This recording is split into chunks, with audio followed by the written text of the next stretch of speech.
buenas tardes, nosotros somos el grupo 2 y en este caso vamos a presentar el trabajo práctico 501, que en este caso nos tocó analizar el capítulo de Sturla, tomo 2, de los tratamientos térmicos, el endurecimiento superficial por TENFE. Bien, entonces, el endurecimiento superficial por TENFE es un tratamiento térmico que permite aumentar la dureza y la resistencia del desgaste sobre la superficie ya de un material. Entonces, vamos con el fundamento del proceso. Entonces, consiste en calentar la superficie hasta la temperatura de utilización, o sea, por encima del punto AC3, y luego enfriarla bruscamente con el fin de obtener una estructura martensítica sobre esa misma superficie de la pieza.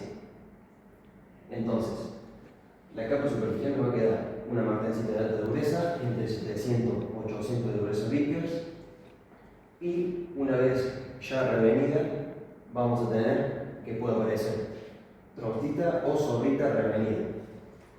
Y en tanto como son espesores bajos, de entre 1 a 5 milímetros, los que se templan, el núcleo nos va a quedar con una estructura dúctil, ya sea perlítica o martensítica revenida.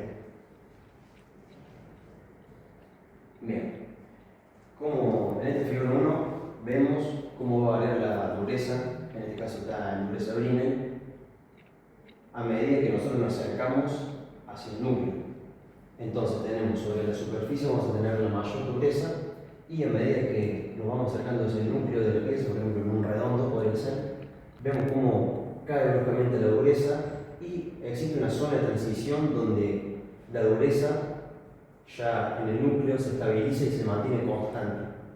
Entonces, para un acero recocido, obviamente vamos a obtener una dureza menor y en un templado revenido mayor.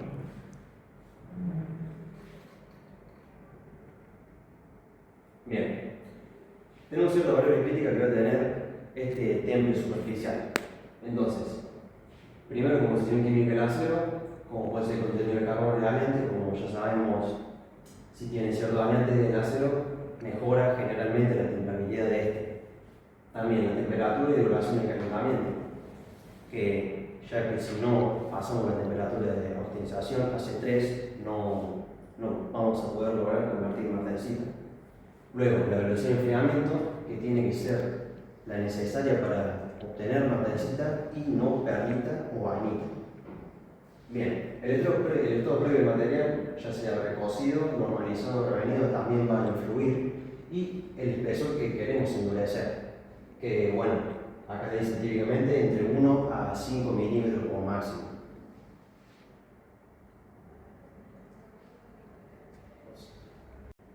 Bueno, en este segundo gráfico podemos observar cómo a medida que aumenta el porcentaje de carbono vamos a obtener ciertas durezas Vickers, y tenemos dos curvas.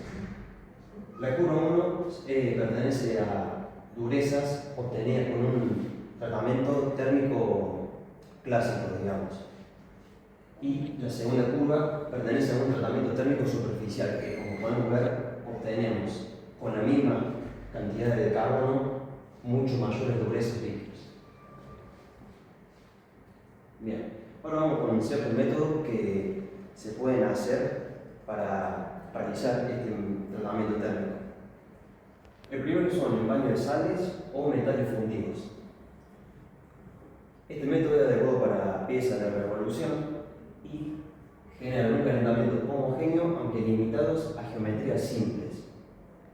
Ya entonces, si tenemos una geometría más exigente o compleja, capaz que nos conviene ir por otro método si queremos realizar un temple superficial. Entonces acá tenemos una tabla de equivalencias, que si tenemos, por ejemplo, la temperatura a 900 grados Celsius, vamos a tener un tiempo de inmersión a 130 segundos. Entonces, a mayor temperatura del baño, menos vamos a tener en inmersión la pieza. Bueno, acá dice este tiempo de inmersión en función de la temperatura del baño sale para un redondo de 48 milímetros de diámetro. Bueno, luego tenemos el segundo método, que es el más tradicional, por así decirlo, que es por soplete. Entonces, dice, es un método tradicional y flexible aplicado en engranajes y bancadas. Su principal limitación es la distorsión por calentamiento irregular. Bien, y por último tenemos el temple por inducción, que es un método muy difundido actualmente. Entonces, la efectividad de este método para hacer el tratamiento va a depender de la frecuencia, potencia y el tiempo de calentamiento. Bien, como ya sabemos, en el temple por inducción se calienta por corrientes inducidas y acá tenemos presentes dos factores que son claves, la potencia y el tiempo de calentamiento. Entonces, en este eje tenemos la temperatura, el tiempo y diferentes curvas trazadas con diferentes potencias en kilowatts. Esto pertenece a un acero con un contenido de carbono al 0,5%. Entonces, acá se puede apreciar que cuanto mayor sea la potencia, menor va a ser el tiempo de calentamiento para llegar a cierta temperatura. Entonces, a medida que disminuye la potencia, por ejemplo, acá tenemos en 60 kW, vamos a tener un tiempo de calentamiento mucho mayor para llegar a determinada temperatura. Luego también existen como otros métodos, que puede ser el temple con láser, que es bastante preciso y tiene la mínima distorsión. Bien, luego tenemos los resultados mecánicos que nos va a dar este temple superficial en la pieza, que son principalmente dos. Incremento del límite de fatiga hasta un 50% y un aumento de la resistencia a la flexión y al desgaste. Bien, acá podemos ver en un temple con láser tenemos la velocidad en metros por minuto y el espesor en milímetros.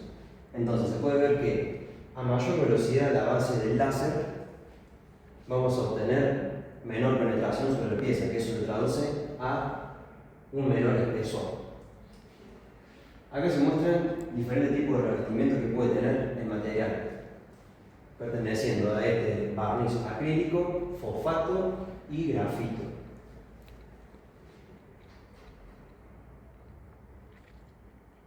Bien, en este siguiente gráfico tenemos la influencia del espesor endurecido en la resistencia a la flexión, que es lo que principalmente nos aumenta este tipo de tratamiento. Entonces, vemos que son directamente proporcionales, ya que a mayor espesor endurecido, mayor va a poder ser la carga máxima en toneladas en este caso.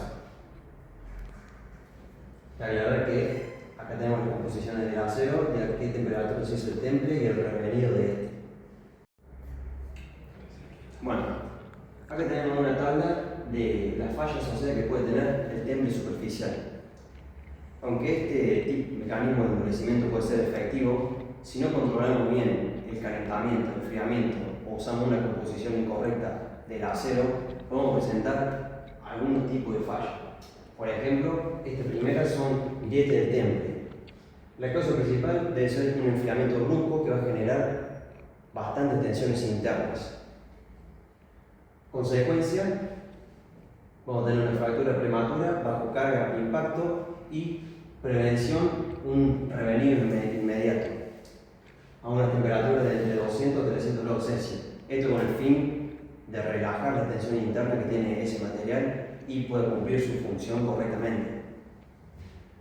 Bien, después tenemos algún otro tipo de fallas con la misma dinámica: distorsión o alabeo, manchas suaves, sobrecalentamiento y oxidación de carburación.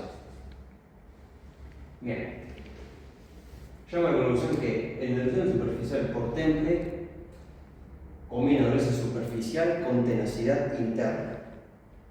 Y la elección del método de calentamiento va a depender de la geometría de la pieza, del volumen de producción que querramos tener, la composición del acero y los requerimientos mecánicos que va a tener. Luego las tecnologías, por ejemplo como inducción y láser, pueden ofrecer una gran repetibilidad, control y mínima deformación.